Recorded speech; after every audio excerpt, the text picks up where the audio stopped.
2011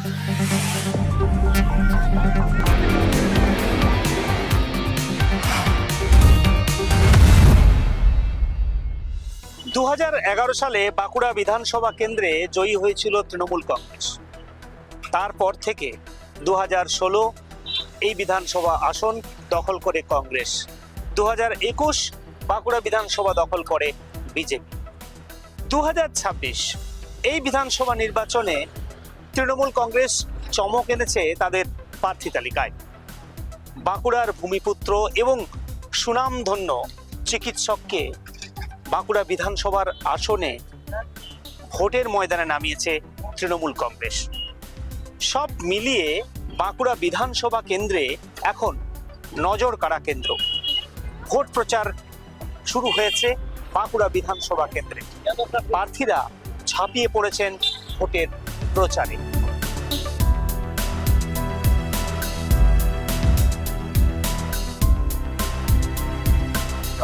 আমার কানটা দেখি ব্যথা করছে, আরো এইদিকে দেখি কি অসুবিধা হচ্ছে এখন। বাঁকুড়া বিধানসভা কেন্দ্রের তৃণমূল কংগ্রেস প্রার্থী চিকিৎসক অনুপ মণ্ডলকে এবার তৃণমূল কংগ্রেস প্রার্থী করে চমক দিয়েছে এবং আমরা সরাসরি অনুপ মণ্ডল বাবু, যিনি চিকিৎসক, এই মুহূর্তে আমার সাথে রয়েছেন, তার সাথে কথা বলবো। বাঁকুড়া বিধানসভা কেন্দ্রে তৃণমূল কংগ্রেসের আপনি প্রার্থী। যাই হোক, অনুপ মণ্ডল নামটা মানুষ সবাই চেনেন চিকিৎসক হিসেবে।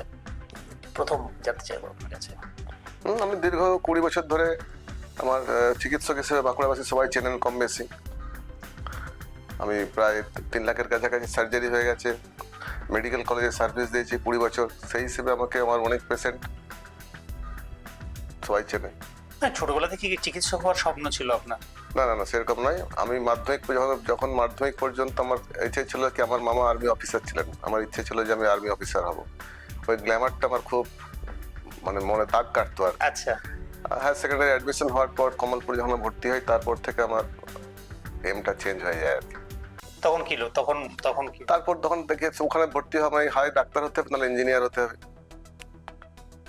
মানে ফ্যামিলিতে কি ডাক্তার রিলেশন? হ্যাঁ, আমার মামার ছেলে একজন ডক্টর আছেন, রেডিওলজিস্ট। মানে পারিবারিক সূত্র ধরে কি ডাক্তারিতে? এটা না না, সেরকম কিছু নয়। সব তো একটা থাকে, অ্যাম্বিশন থাকে যে আমি ওনাকে দেখে ওনার মতো হবো। একদম ছোটবেলায় ভাবতাম আমার খুব গ্ল্যামারাস লাইফটা আমার মানে অ্যাট্রাক্ট করতো। যখন আসতো ওই ড্রেস পরে, ওই ড্রেস থাকতো, সঙ্গে স্টারগুলো থাকতো, মানে হাঁটা চলা, তার একটা ব্যক্তিত্ব, এটা আমাকে প্রভাবিত করতো। সেই জন্য মনে হতো যে আর্মি অফিসার হবো। মানে একটা আলাদা অ্যাট্রাকশন। নিশ্চয়ই নিশ্চয়ই। চিকিৎসক মানে গলায় একটা স্টেথো থাকবে, এটাও তো একটা। সেটা আছে, সেটা আমরা যখন দেখতাম, আমার দাদা মামার ছেলে আসতেন, তখন সবাই ঘিরে দাঁড়িয়ে থাকতো, সবাই জিজ্ঞেস করতো, অপিনিয়ন নিত। তো সেটাও ভালো লাগতো, এক ধরনের ভালো লাগে। না, কখনো কি আপনি ভেবেছিলেন যে আমি চিকিৎসক হবো এবং রাজনীতিতে আসবো? না, রাজনীতিটা আমি আসবো কখনোই ভাবিনি অবশ্য। রাজনীতিটা আমার জাস্ট এই মানে 2-4 বছরের মধ্যে মাথায় এসেছে যে আমাকে বিভিন্ন লেভেল থেকে বলা হয়েছে, অ্যাক্সেস করা হয়েছে। আর এটা আমার হঠাৎ এই ক্যান্ডিডেট হবো, আমি জীবনে এটা আমার স্বপ্নই ছিল না কোনোদিন। আমি কোনোদিন ভাবিনি যে আমি রাজনীতিতে আসবো। কাজ করতে হলে রাজনীতির সঙ্গে যুক্ত হতে হবে, এরকম তো একটা ব্যাপার থাকে যে কিছু সমাজের জন্য করতে হলে রাজনীতির সঙ্গে কোনো বৃহত্তর স্কেলে করতে হলে তো সেটা একটা তো সরকারি মানে ব্যাকআপ ছাড়া তো করা সম্ভব নয়। পার্সোনাল লেভেলে তো এইসব আমরা থেকেছি মানুষের পাশে। ট্রিটমেন্ট, আমার ডাক্তার হিসেবে ট্রিটমেন্ট করার জন্য যেটুকু থাকার, যে মানুষের কম টাকা অপারেশন করা, বিনা পয়সায় অপারেশন করা, বিনা পয়সায় দেখে দেওয়া, এগুলো করেছি। তার সঙ্গে সঙ্গে টুকটাক যেগুলো সামাজিক, কারোর কোথাও বিয়ে বাড়িতে, কোথাও ট্রিটমেন্ট পারপাসে, কোথাও জামা কাপড় দেওয়াতে, এইগুলো আমার মতো লেভেলে করি। আমাদের তো আর বিরাট কিছু আমরা নিজের স্কেলে গিয়ে করতে পারি না। কিন্তু যদি বৃহত্তর স্কেলে আমি যদি বলি আমি আজকে বাঁকুড়ার স্বাস্থ্য ব্যবস্থা চেঞ্জ করে দেবো, আমি স্কুলগুলোর ইনফ্রাস্ট্রাকচার ডেভেলপমেন্ট করবো, বা আমি রাস্তাঘাট করে দেবো, বা জলের ব্যবস্থা করবো, এটা আমার প্ল্যাটফর্ম না হলে কারোর পক্ষে সম্ভব নয়। এটা মানে এটা কি আপনার কোনো জায়গা থেকে একটা অ্যাঙ্গেল ছিল, মানে একটা ফোকাস ছিল যে আমাকে, আপনি সমাজ সেবা করছেন, ডাক্তারি পরিষেবা দিচ্ছেন, তার সাথে সাথে আমাকে রাজনীতির মধ্যে ঢুকে এই ধরনের দরকার, পরিকাঠামোর দরকার, স্বাস্থ্য, শিক্ষা, এটা কি ভেবেছিলেন কখনো যেরকম একটা লাইনে যেতে হবে, একটা প্ল্যাটফর্ম দরকার? না, এটা দিন গেছে মনে হয়েছে যে মনে হচ্ছে সমাজের পরিবর্তন দরকার আছে, আবার ডেভেলপমেন্ট দরকার আছে। এটা মনে হয়েছে চলার পথে, এটা সবারই মনে হয় যেটা এরকম হলে ভালো হতো। ভালো হতো, এবারে আমি আমার লেভেলে ভালো হতে বলে আমি পৃথিবীটা চেঞ্জ করতে তো পারি না। আমি আমার লেভেলে ছোট ছোট লেভেলে চেঞ্জ করার চেষ্টা, মনে তো নিশ্চয়ই সবারই হয়, যারা একটু বিচার বিবেচনা বুদ্ধি খাটায় তাদের নিশ্চয়ই মনে হয় যে আমার এটা সমাজের ব্যবস্থা যদি এরকম হতো ভালো হতো। আমার তো মনেই হতে পারে যে আমার বাঁকুড়া যদি আমার একটা এইমস এর মতো একটা হসপিটাল থাকতো, আমার এখানে আরো মানুষজন সুবিধা পেত, আমি নিজেও পার্সোনালি সুবিধা পেতাম। এটা বৃহত্তর স্বার্থের নিশ্চয়ই নিশ্চয়ই মানুষের জায়গা। বাঁকুড়ায় আমার যদি একাধিক ইউনিভার্সিটি হয়েছে, সবাই তো চাইতো বাঁকুড়া ইউনিভার্সিটি একটা হোক, নিশ্চয়ই সেটাও হয়েছে। নিশ্চয়ই হয়েছে। সেটা নিশ্চয়ই। তো আজকে আমরা পড়াশোনার জন্য ছেলে মেয়েদের দুর্গাপুরে যেতে হচ্ছে নেটের কোচিং নেওয়ার জন্য, তো আমার যদি বাঁকুড়া হয় নিশ্চয়ই এটা সবাই চাইবে যে বাঁকুড়ায় যদি হয়, তার জন্য ডেভেলপমেন্ট তো দরকার আছে, ডেভেলপমেন্ট। মানে আমরা কি এই যে রুটিন, মানে আপনার যে চিকিৎসক হিসেবে যে রুটিন, সেই রুটিনের কি একটু হেরফের হলো? একটু হয়েছে, মানে একটু আমার বেসিক্যালি টাইম ম্যানেজমেন্ট, যেটা একটু দেরি করে শুরু করতাম, তাড়াতাড়ি শুরু করতে হয়। আউটডোর ওটিটাও একটু আমাকে শিডিউল করে করতে হয়। টাইম আগে যেমন ফিক্স ছিল যাবে এই সময়টা করে দেবো, এখন এটা করতে হয়েছে। আগে আমার আনলিমিটেড ছিল, যত খুশি পেশেন্ট আসতো আমি দেখে যেতাম। এখন সেটা অ্যাপয়েন্টমেন্ট সিস্টেম করে দিয়েছি, যে 100টা পেশেন্ট দেখবো সকালবেলায়, 25টা পেশেন্ট অপারেশন করবো। এখন খানিকটা শিডিউল করে দিয়েছি এই মাসটার জন্য।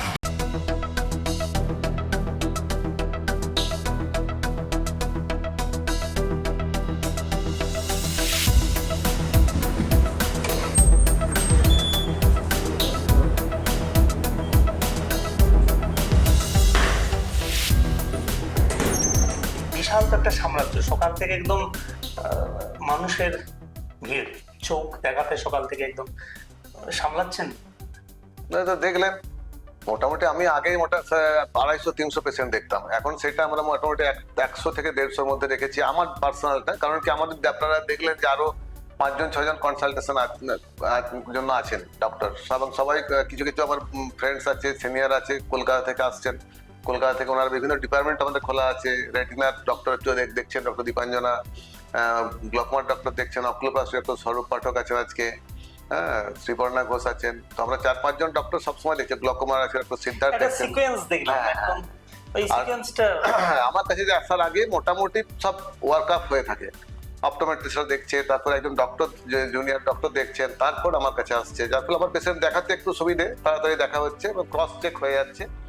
এবং আমি চেষ্টা করছি মোটামুটি আমার প্রত্যেকটা পেশেন্টকে আমি যেন একবার করে দেখতে পাই। দেখে নিচ্ছি 100 থেকে 150 পেশেন্ট দেখে তারপর আমি আমার ক্যাম্পেনিং এ বেরোচ্ছি, আবার প্রচারে বেরোচ্ছে। তো এই যে চোখের মানে আপনি বললেন 3 লক্ষ অপারেশন করেছেন, মানে এই যে 3 লক্ষ অপারেশন করেছেন, এখানে সাকসেস রেট বা কোনো কমপ্লেন এসেছে আপনার কাছ থেকে? সে দেখুন, সে তো মেডিকেল সায়েন্সটাই এরকম, সে টুকটাক তো এদের থাকবেই। সব অসুখ সব তাহলে মানুষ মরতোই না। যদি সব অসুখ সেরে যেত তাহলে মানুষ মারা যেত। কিছু কিছু জিনিস আছে যেগুলো আমার, ধরুন একটা রেটিনার ডিটাচমেন্ট হয়েছে, রেটিনার ডিটাচমেন্ট সার্জারি পরে পেশেন্ট একদম আগের মতো কখনোই দেখতে পায় না, যদি একদম প্রথম 6 দিনের মধ্যে ডিটেকশন না করা যায়। সেরকম ক্যাটারেক্ট অপারেশন হলো, দেখা গেল তার রেটিনায় গন্ডগোল আছে বা গ্লোকোমা আছে, গ্লোকোমার সঙ্গে ক্যাটারেক্ট আছে, সেগুলো একটু কম দেখবে। কিন্তু ওভারঅল যে দেখা যায়, আমি সেইভাবে আমার কাছে কখনো সেরকম নজির নেই যে আমি পেশেন্ট একদম দেখতে পাচ্ছে না, আমার চোখ খারাপ হয়ে গেল, সেরকম হয়নি। আমার থেকে এখন যারা আমাকে এখানে বসে আসেন, ডক্টর সুব্রত মণ্ডল, হ্যাঁ, আমার ডক্টর দেবাশিস চক্রবর্তী, অনুরাধা চন্দ্র, এরা আমার থেকে বেসিক্যালি আমি বিশ্বাস করি যে আমার থেকে ওরা অনেক বেশি জানে, মানে ওদের এক্সপোজারটা আমার থেকে অনেক বেশি। যেমন ডক্টর সুব্রত মণ্ডল এইমস এ 7 বছর ছিলেন, হ্যাঁ, doctor Debashis Chakraborty LB Prasad I ইনস্টিটিউটে 3 বছর ছিলেন। তো এনাদের এক্সপিরিয়েন্স বা এক্সপোজার আমার থেকে আরো বেশি। কিন্তু মানুষ ভাবে যে না, আমি দেখলেই মনে হয় সেরে যাবে, এটা মনে হয়, আমার মনে হয় যে ট্রাস্ট, আমি অনেক সময় বলেছি যে আমার থেকে আপনারা দেখান ওনাকে, আমার থেকে মনে ভালো জানবেন, পরে আমি আবার দেখে দেবো। এটা বাঁকুড়ার মানুষের বিশ্বাস, একটা ট্রাস্ট, এটা তো আর আমি কিছু করতে পারি না। একজন যেমন চোখ দেখাতে এসেছিলেন, আপনি চোখ দেখছিলেন, সে আপনি ডাক্তারবাবু আমাদের পাড়াতে আপনি গিয়েছিলেন, এই যে না সেটা দেখুন, বাঁকুড়ার প্রত্যেকটা গ্রামে, প্রত্যেকটা বাড়িতে প্রায় কম বেশি আমার চেনা পরিচিত পেশেন্ট হয়, দেখেই এসে চোখ বা অপারেশন করে গেছে প্রত্যেকটা বাড়ি। বাঁকুড়া কাউকে নিয়ে বাঁকুড়া, হ্যাঁ, কারণে ডিস্ট্রিক্ট আপনি জানেন, প্রত্যেকদিন 300 ওপিডি হয় আমাদের এখানে, হ্যাঁ, প্রত্যেকদিন 40 থেকে 50টি সার্জারি হয়। তাহলে 20 বছর যদি ধরে এরকম চলছে, মানে বাঁকুড়া, ঝাড়গ্রাম, মিদনাপুর, বর্ধমান, এই পুরুলিয়া, এগুলো পুরো জায়গাটা জুড়েই আমার পেশেন্ট আছে। এই যে এখন বলছে যে অনুপবাবু এখন প্রচারে যাচ্ছেন, বা এখন উনি দেখতে পাওয়া যাচ্ছে না, এইটা কি মনে হয় মানুষকে? এটা আপনি দেখলেন, এটা এখন প্রচারের জন্য নয় বা কোনো ইয়ের জন্য নয়, আপনি দেখছেন যে আমি এটা আমার ভেতর থেকে এসছে যে আমাকে পেশেন্ট আমাকে তৈরি করেছে অনুপ মণ্ডল, বাঁকুড়াবাসী তৈরি করেছে আজকে আমাকে অনুপ মণ্ডল। তাহলে আমাকে এই ট্রাস্টটা রাখতে হবে। তা আমি যেখানেই যাই, আমি যে পোস্টেই যাই, যতদিন পারবো ডাক্তারিটা আমার প্রাইমারি, ডাক্তারির পরে সাথে সাথে যেগুলো করবো সেগুলো তারপরে পরে সেগুলো আমার করে যেতে হবে।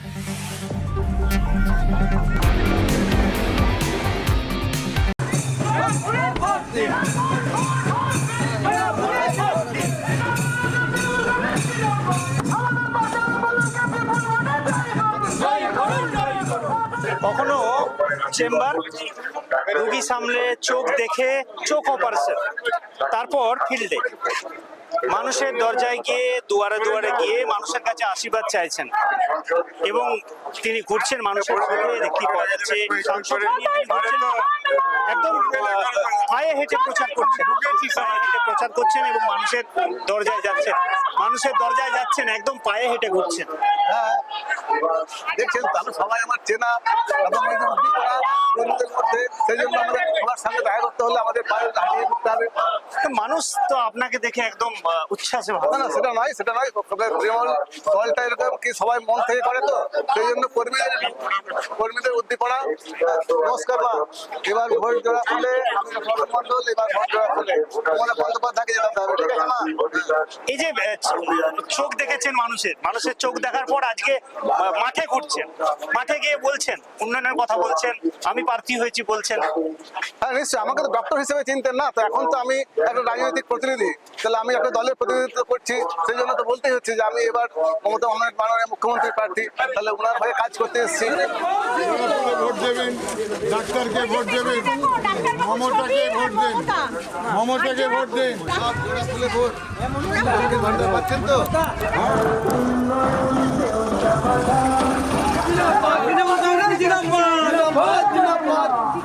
আপনি প্রচার করছেন, মানুষের দরজায় ঘুরছেন, কি নাইটিভে কি দেখলেন, কি বুঝছেন? না না, এটা তো একটা মানে ভালোবাসা আর কি, আমার প্রতি ভালোবাসা।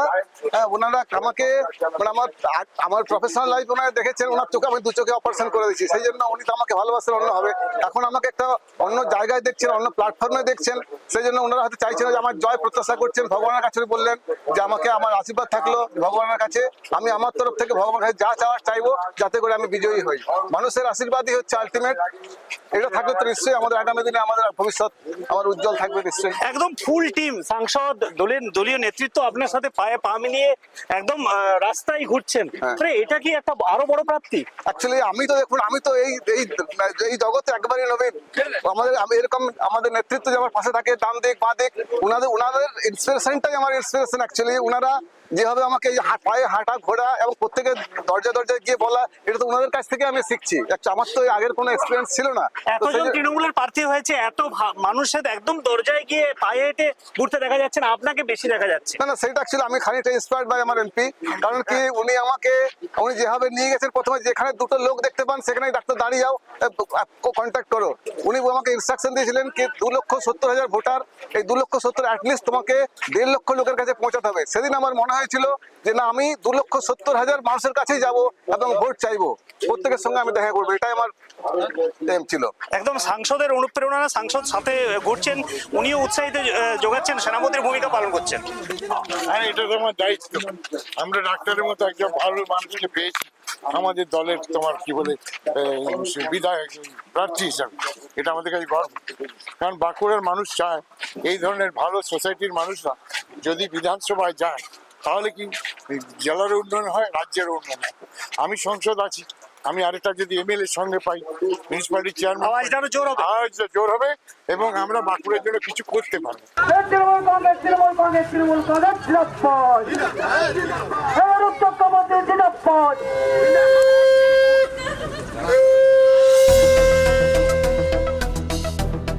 সকালবেলায় দেখলাম একদম আর্লি মর্নিং ব্রেকফাস্ট করে ঢুকে গেলেন আশীর্বাদ।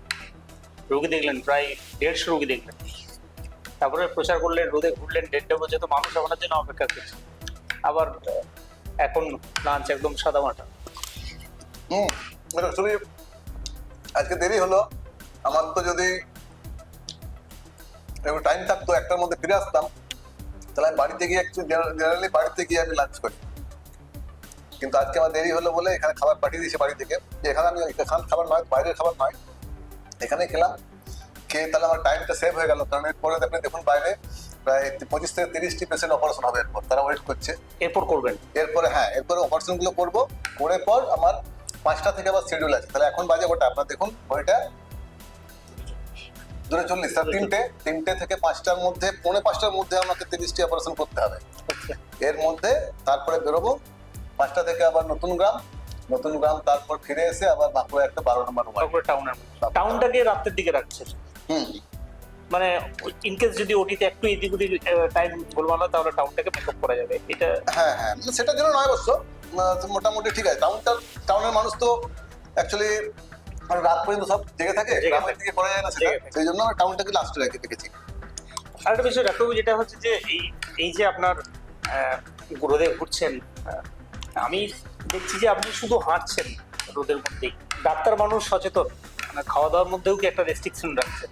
না, এইটা অ্যাজ ইউজুয়াল, আমার কোনো স্পেশাল কোনো প্রোটেকশন দেখলেন তো রাস্তায় দাঁড়িয়ে কিছু খাইনি, বাড়ি থেকে একটা লিকুইড দিয়ে পাঠিয়েছিল, ওইটুকু ওয়ারেস আর জল, বাকি তো নর্মাল, যেমন লাঞ্চ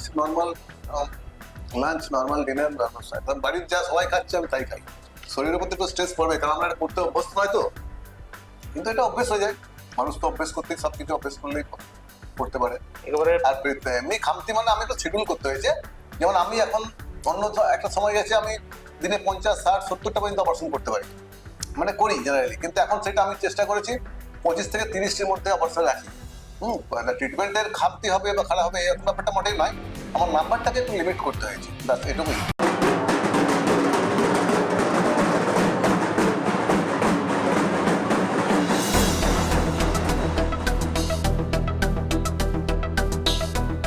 সকাল থেকে একদম সন্ধ্যে, মানে আমরা আপনার একদম সফর সঙ্গী ছিলাম যে কিভাবে প্রচার করছেন।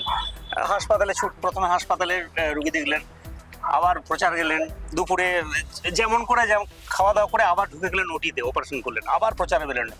মানে এই যে মানুষগুলোর কাছে আশীর্বাদ চাইতে যাচ্ছেন এত পরিশ্রম করে, সেই মানুষগুলোর জন্য আপনার ভাবনা কি থাকছে? আমরা মানে দেখুন, আপনি বললেন না প্রচার, আমি প্রথমেই বলি যে আমি প্রচারের জন্য যাই না। কারণ আপনারা দেখলেন যে আমাকে কম বেশি প্রায় সবাই চেনে, তাহলে আমার নতুন করে চেনানোর কিছু নেই, তাহলে আমার প্রচারটা আমি এক্ষেত্রে গুরুত্ব দিচ্ছি না। প্রার্থী হিসেবে যেটা যাই, প্রার্থী হিসেবে প্রচার, তাহলে আমার কাজ হচ্ছে এখন পর্যবেক্ষণ করা। আমি শুধু দেখতে যাই, আমাদের যা সিনিয়র লিডারশিপ আছে তারা বলছেন, আমি দেখছি যে মানুষের অভাব, অভিযোগ, বা এখন কি আমাদের যে মাননীয় মুখ্যমন্ত্রী আছেন তার যে প্রকল্পগুলো সেগুলো প্রত্যন্ত গ্রামে পৌঁছেছে কিনা। হ্যাঁ, মানে সব ধরুন কিছু জায়গা আছে, ধর আমার একটা পাড়াতে 45-50টি বাড়ি ছিল আসার, কেউ বলছে আমার একজন কমপ্লেন করছে আমার বাড়িটা আসেনি, হয়তো দেখা গেল তার ল্যান্ডের ডিসপিউট আছে, এরকম কিছু হয়েছে। কোথাও জল পড়ছে, কেউ বলছে আমার সপ্তাহে একদিন জল আসছে, কেউ বলছে আমার জল রাত্রি 12টার সময় আসছে। এইগুলো জাস্ট কমপ্লেনগুলো আমার শোনার জন্য যাচ্ছি। কোথাও ধরুন স্কুলে গিয়ে দেখলাম স্কুলে পাম্পটা চলছে না, জলের ক্রাইসিস আছে, তো এইগুলো আমি দেখছি ফিল্ডে গিয়ে যে কোথায় কি সুবিধে অসুবিধা আছে। মানে আমি যদি এখানে বিধানসভা জিতি, তাহলে আমার তো পরবর্তী কাজ হবে যে এগুলো কিভাবে আমরা মেরামত করতে পারবো, কিভাবে এগুলো এলাকাটার উন্নয়ন হবে। কোথাও ধরুন ব্রিজের সমস্যা আছে, তাহলে আমার সে ব্রিজটা যাতে দাবি আছে, এই ব্রিজটা হয়ে গেলে ভালো হয়। কোথাও হয়তো বললো আমার এখানে একটা সেট করে দিলে ভালো হয়। মানুষের যেগুলো জনজীবনে যেগুলো ক্রাইসিস আছে বা প্রবলেম হচ্ছে, যেমন ধরুন বাঁকুড়ার একটা জলের সমস্যা, বরাবরের সমস্যা, এটা কিন্তু আজকের নয়, বাঁকুড়ার ভৌগোলিক যে অবস্থান তাতে করে আমাদের বাঁকুড়ার জলের ক্রাইসিস বরাবর। তো আমরা এই জলের সমস্যা দেখুন, কোথাও বলছে জল কম আসছে, একদিন আসছে সপ্তাহে, কোথাও 2 দিন আসছে। একটা মোটামুটি ইনফ্রাস্ট্রাকচার রেডি আছে, যে কল লাইন বসানো আছে, জলটা হয়তো কম আসছে। তো সেই ক্ষেত্রে আমরা এবার আমি ক্ষমতায় এলে আমি নিশ্চয়ই এটা বিধানসভায় গিয়ে বলবো যে এটা যাতে করে বলার থাকবে, রেগুলারাইজ হয়। তারপরে এই সবগুলো আমাকে বলতে হবে।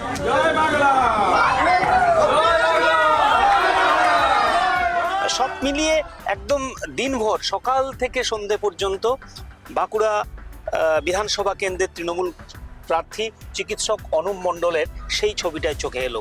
এখন উনি মানুষের কাছে যাচ্ছেন, মানুষ ওনার পক্ষে কতটা থাকবেন সেটা আগামী দিনই বলবে। আর যেভাবে ওনার পরিচিতি রয়েছে, সেই পরিচিতির উপর ভর করে মানুষ ওনাকে কতটা আশীর্বাদ করবেন সেটা সময় বলবে। বাঁকুড়া থেকে স্বরূপ Gangopadhyay, Kolkata TV. Thank you.